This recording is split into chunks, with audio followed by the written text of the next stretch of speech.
Hello guys.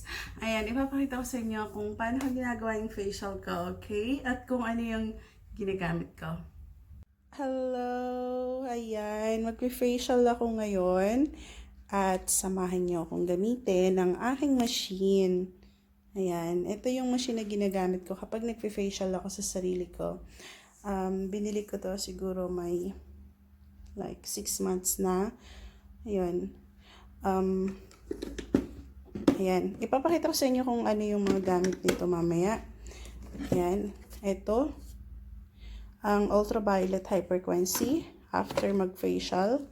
Ayan, ito yung vacuum, pangalis ng whiteheads, blackheads. Ayan, so ito yung brush na ginagamit kapag pag maglalagay ng cream or ng mask, ganun. Ayan, ito yung brush para sa facial scrub. Yan. Yan lang. Okay, papakita ko sa inyo kung paano ko siya gamitin. Okay. So, nag-start na tayo. Okay guys. Yan. Ito. Nalagay natin ito dito.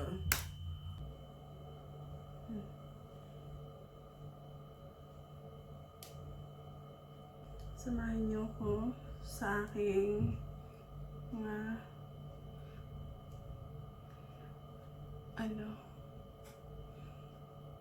kaartehan.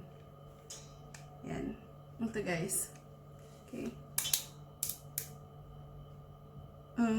Sandali lang. Okay. Ayan. Naka-on. Ito. Sige. I-on na siya. Ganito siya. Yan.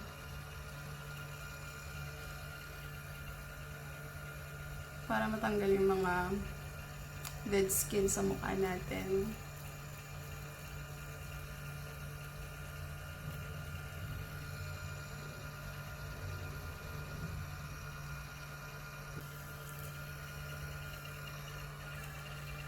Ganito kay facial ng sarili ko. Diba, mas tipid. Kaysa pupunta pa ako sa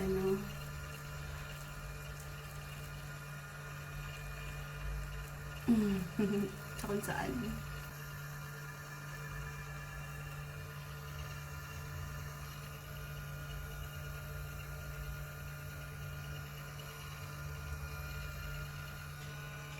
Okay. So, kung mapapansin nyo, nagde-dry yung scrub. Habang tumatagal, nagde-dry siya.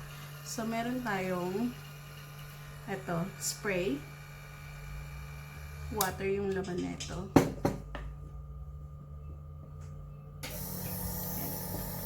Water yung laman niya.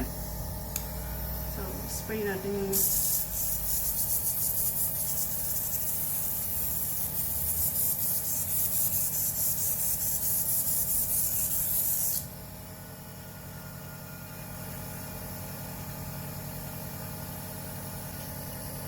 okay. Ayan. Tapos na tayo dito. So, tatanggalin ko lang to, okay? Ayan.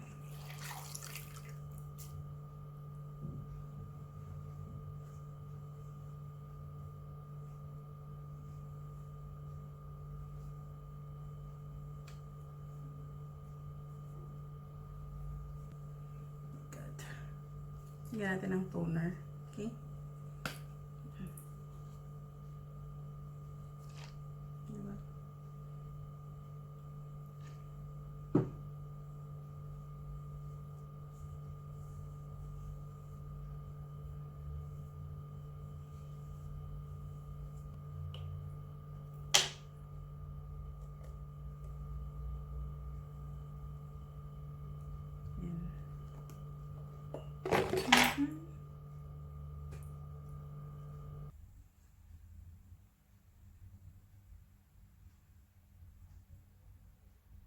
Makakatulong to para hindi tayo mag-wrinkle agad.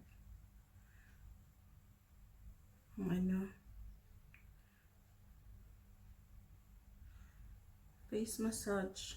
Ito lang talaga yung gusto ko dito kapag nag-facial ako, is yung facial massage.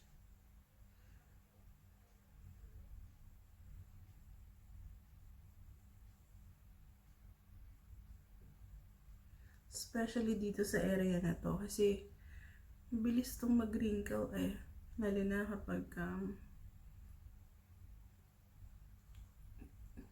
30s ka na.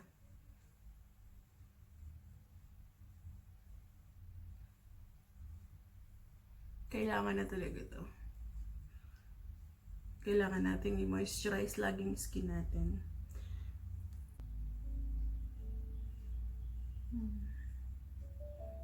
Pag wala kang ginagawa, may nakaka-relax to. Try nyo.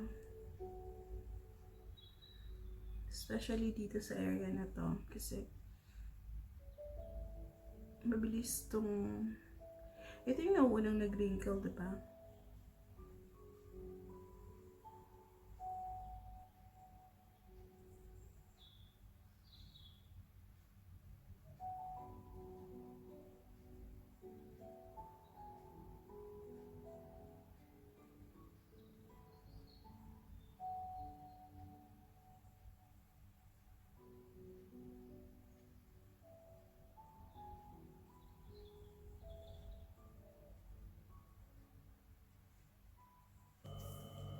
Ayan.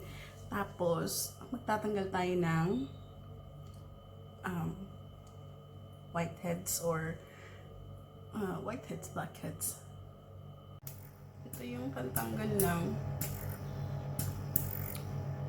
whiteheads, blackheads. Sinasak niya yung dumi sa pores ng skin mo. Especially dito sa may gilid ng ilong. Sasak natin siya. Ayan. Ayan. Kasi ang sakit niya kapag ang ginamit natin is yung metal. Kasi guys, pwede rin ito yung gamitin. Okay?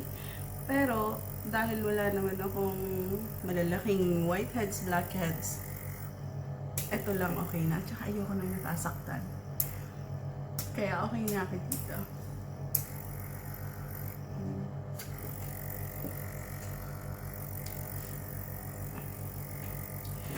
Okay. Close up natin.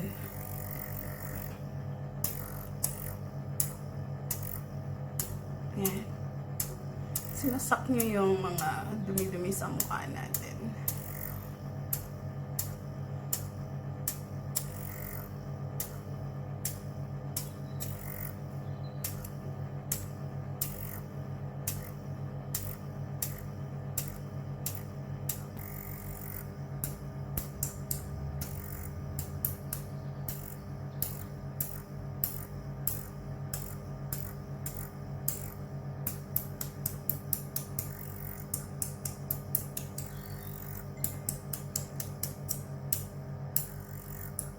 Sariling sikap, diba?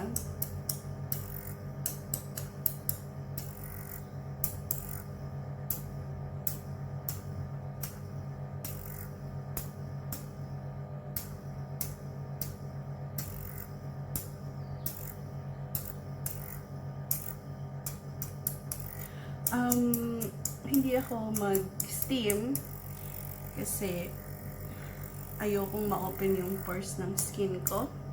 At saka, wala naman akong malalaking whiteheads, blackheads na kailangan ng tulong ng steamer para ma-open yung pores ko at maging madali siyang tanggalin. So, ito lang yung gagawin ko.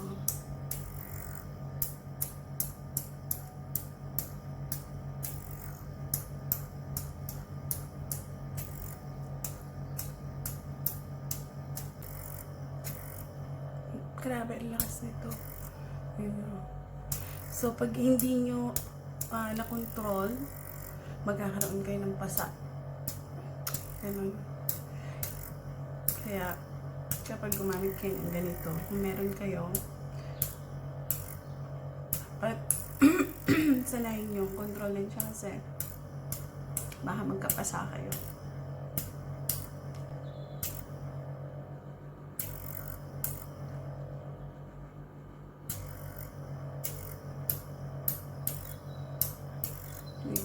Taba ng mukha ko. Taba ng mukha ko. Yan, linisin na lang natin kasi ang taba ng mukha ko.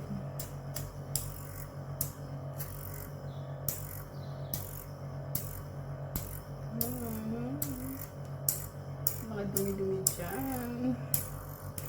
Ang ganin natin.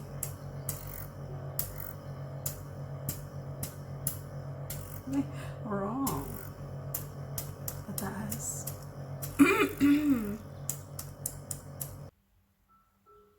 Ayan. Ayan, dumi nakuha sa mukha ko. Ew. Yucky.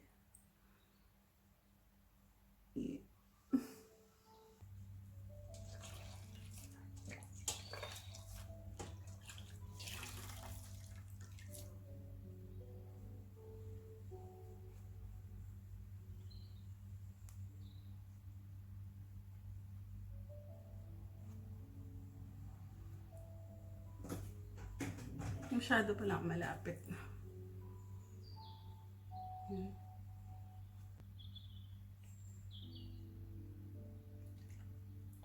Maglalagay tayo ulit ng toner.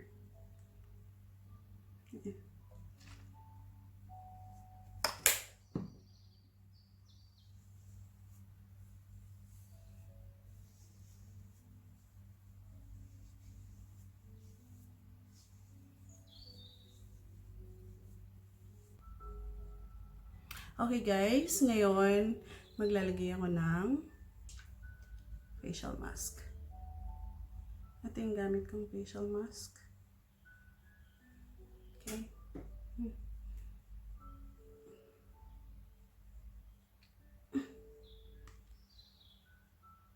Tigas niya.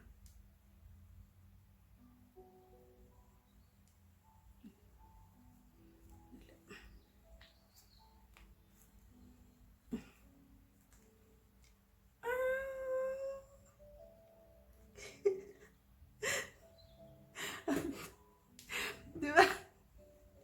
Dali.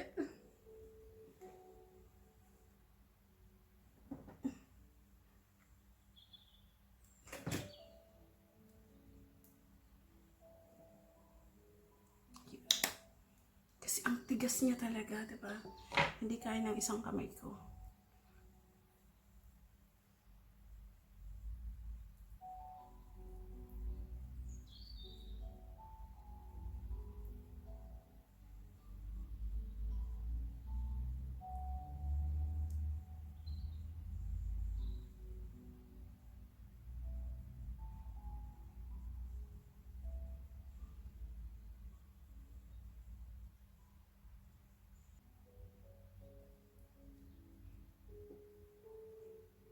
Ayan guys, hintayin natin siyang matuyo for like 15 minutes.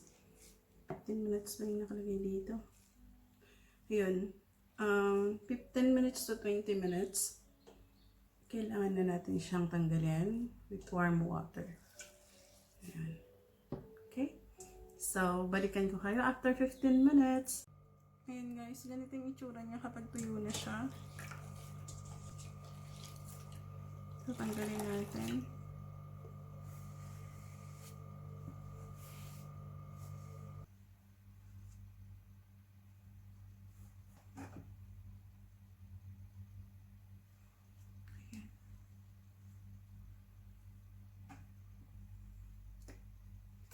Then, maglagay tayo ulit ng toner.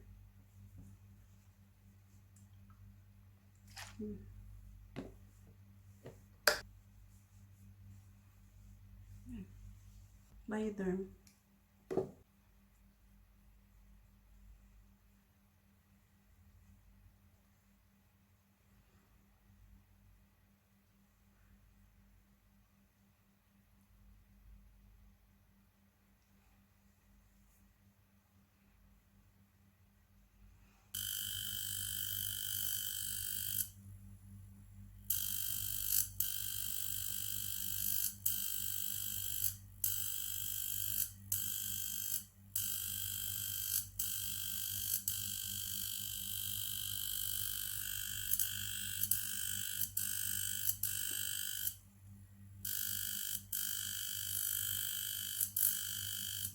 Nakaka-prevent daw to ng wrinkles at ng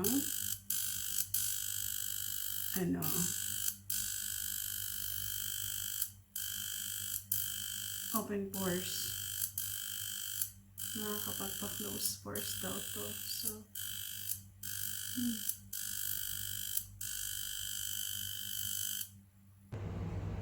ayan guys, yung result ng facial ko.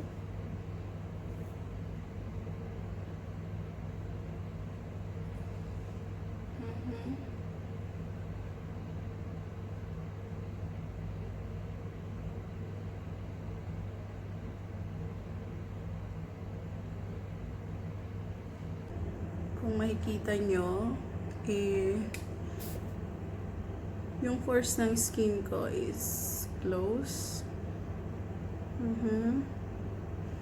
So, maraming salamat sa mga nanood ng channel ko. Bye-bye! Sana huwag kayo magsawa at please don't forget to share, like, and subscribe to my channel.